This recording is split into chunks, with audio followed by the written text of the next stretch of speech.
So we are now on our way to a new kingfisher pond, which people have dug in this area. And supposedly they also put up screens so you can make some nice photographs of these diving water birds. So we're now going to check out the new pond, see if it's ready. We already heard a kingfisher flying over our heads. And hopefully this spring we can observe a lot of beautiful kingfishers over here.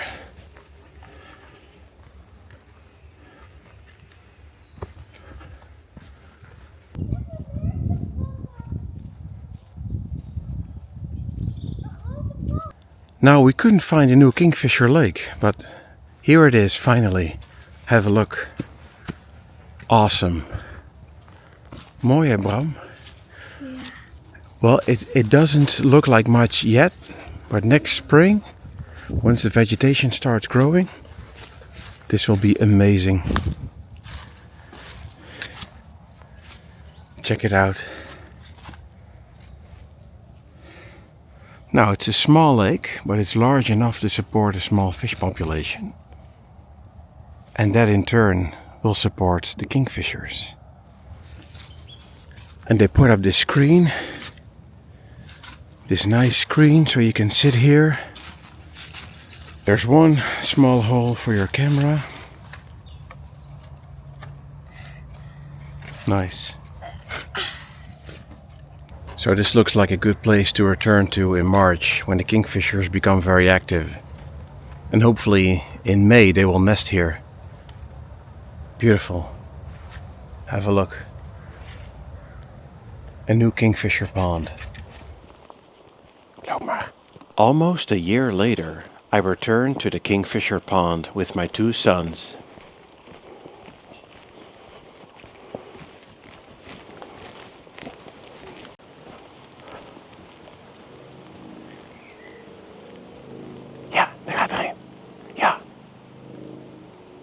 Wow, we have the first kingfishers. We just arrived and we see the first kingfisher soaring.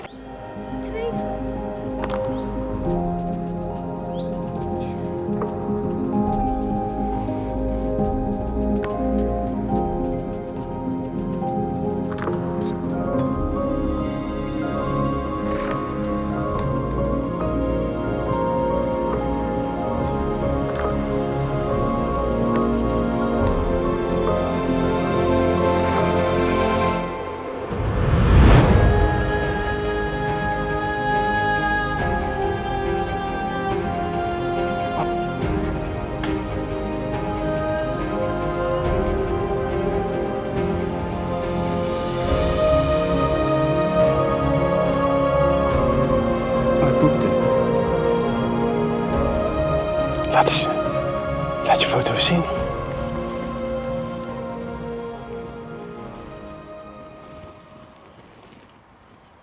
Hey, high five. So last year we went here to this new kingfisher pond, and it was very new, very clean. There was nothing there, no vegetation and no kingfishers. And it's now almost a year later. And it has worked beautifully, this project, this restoration project. So there's a big, beautiful pond with some willows. And we just saw a pair of kingfishers fishing. Absolutely amazing. For my sons, it's very challenging because kingfishers are so fast and so small and they're pretty far away. And there's reed grass in the way. But we saw a few kingfishers and they managed to get a couple of shots. So did I. Oh, did you hear them? Time for some photography. Amazing. This kingfisher pond is located in a small forest in the middle of an urban area. It is teeming with wildlife.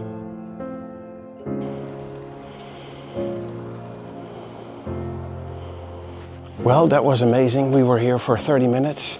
We have to leave because my sons, they didn't like it that much because they have a hard time seeing the kingfishers. As a child, of course, it's very difficult to photograph kingfishers. They're so small and so fast and so shy. But I'm amazed that we have yet another kingfisher spot in our area, thanks to a beautiful nature restoration project. You just add water, some fish, some trees, and the kingfishers will come. Beautiful.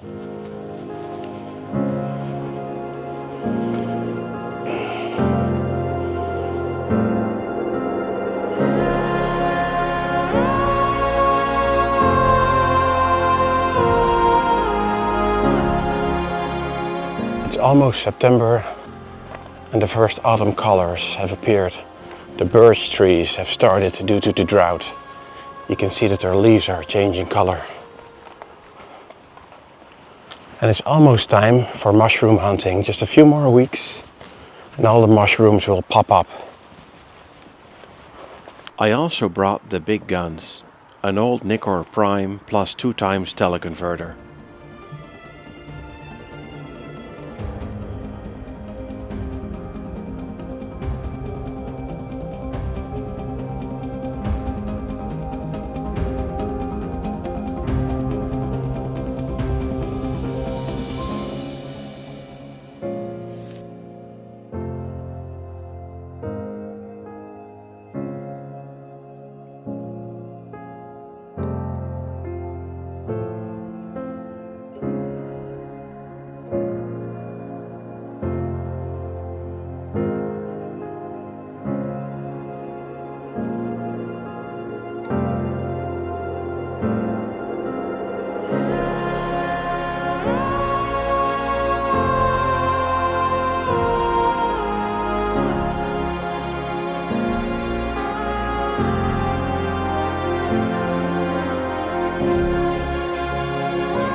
Now this is a beautiful sunny morning. Look at it.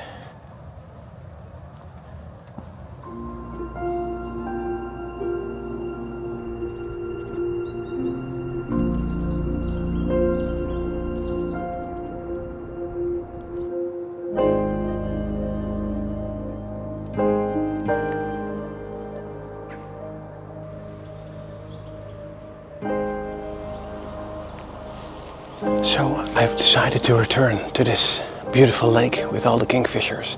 My kids are not with me today, so I've got a bit more time. But man, did I chose the wrong spot. This is the only official spot from which you can observe the kingfishers, but the sun is right in my face. It's a beautiful sunny day, but I saw someone on the other side of the pond sitting in the grass, and that person has a perfect view with a beautiful light coming from the back, but I have to photograph against the light. My Panasonic won't autofocus. I can't see a damn thing, so it's going to be very hard to get a few shots of the kingfishers. But I'll try, because they are fishing right now. It's a beautiful morning.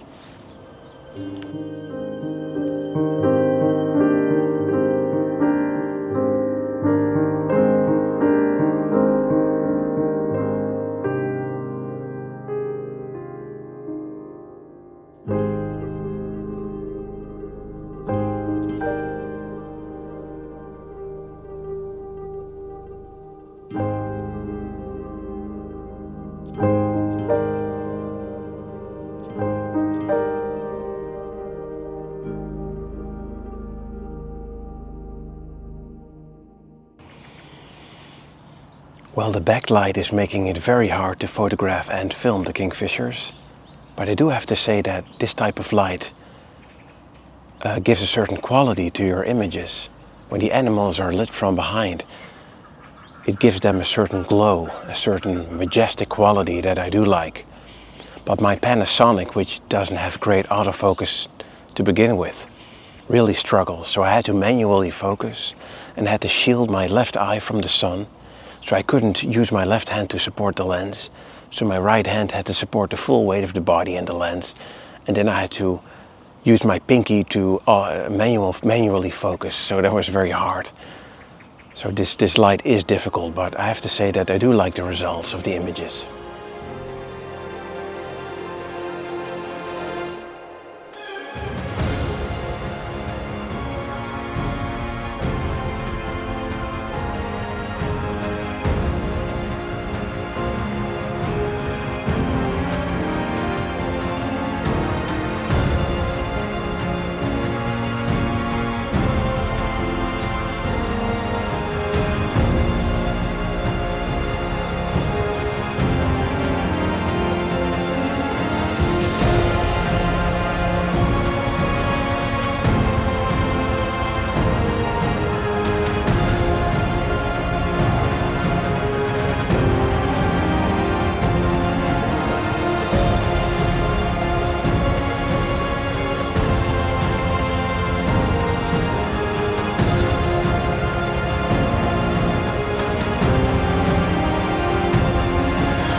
Well, the kingfishers have left and the light is getting harsher as the sun gets higher up in the sky.